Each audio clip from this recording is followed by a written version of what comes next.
आतंकवाद के खिलाफ भारत अब सिर्फ बंदूक और बॉर्डर तक सीमित नहीं है। अब लड़ाई पानी और ताकत दोनों की है। पहलगाम आतंकी हमले के बाद भारत ने पाकिस्तान के खिलाफ ऐसी रणनीति शुरू की है जिसने इस्लामाबाद की चिंता बढ़ा दी है। सिंधु जल संधि पर सख्ती के बाद अब कश्मीर में सलाल डैम प्रोजेक्ट पर तेजी से काम शुरू हो गया है। क्या भारत अब पानी के मोर्चे पर पाकिस्तान को बड़ा जवाब देने जा रहा है? आइए समझते हैं। पहलगाम आतंकी हमले के बाद भारत ने पाकिस्तान के खिलाफ अपना रुख और ज्यादा सख्त कर लिया है। मोदी सरकार अब सिर्फ सैन्य कार्रवाई या कूटनीतिक दबाव तक सीमित नहीं रहना चाहती, बल्कि जल और ऊर्जा के मोर्चे पर भी पाकिस्तान को जवाब देने की तैयारी में है। भारत पहले ही सिंधु जल संधि को लेकर सख्त संकेत दे चुका है। इसके बाद पाकिस्तान के कई इलाकों में पानी को लेकर चिंता बढ़ गई है। अब भारत ने जम्मू कश्मीर में मौजूद सलाल डैम प्रोजेक्ट पर तेजी से काम शुरू कर दिया है। सरकारी सूत्रों के मुताबिक केंद्र सरकार पिछले करीबन 1 साल से पश्चिमी नदियों पर जल प्रबंधन और हाइड्रो पावर प्रोजेक्ट को मजबूत करने की योजना पर काम कर रही है। इसका मकसद साफ है, भारत को मिलने वाले पानी का पूरा इस्तेमाल करना और भविष्य के लिए ज्यादा पानी जमा करने की क्षमता तैयार करना।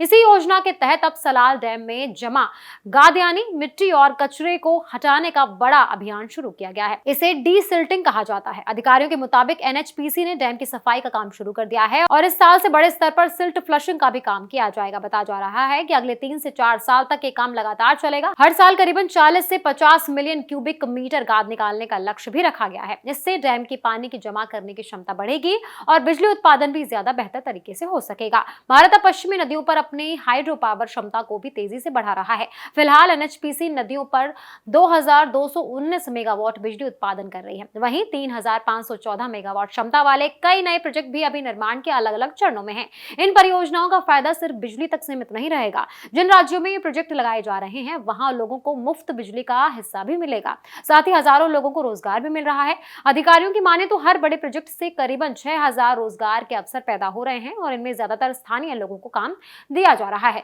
इसी बीच 2 नई सुरंग परियोजनाओं का सर्वे भी पूरा हो चुका है। अब उनकी रिपोर्ट का अध्ययन किया जा रहा है। माना जा रहा है कि आने वाले समय में भारत पानी के भंडारण और जल नियंत्रण को लेकर और कई बड़े कदम उठा सकता है। भारत साफ संदेश देना चाहता है कि अगर पाकिस्तान आतंकवाद को बढ़ावा देगा तो उसका जवाब सिर्फ सीमा पर नहीं बल्कि हर मोर्चे पर दिया जाएगा।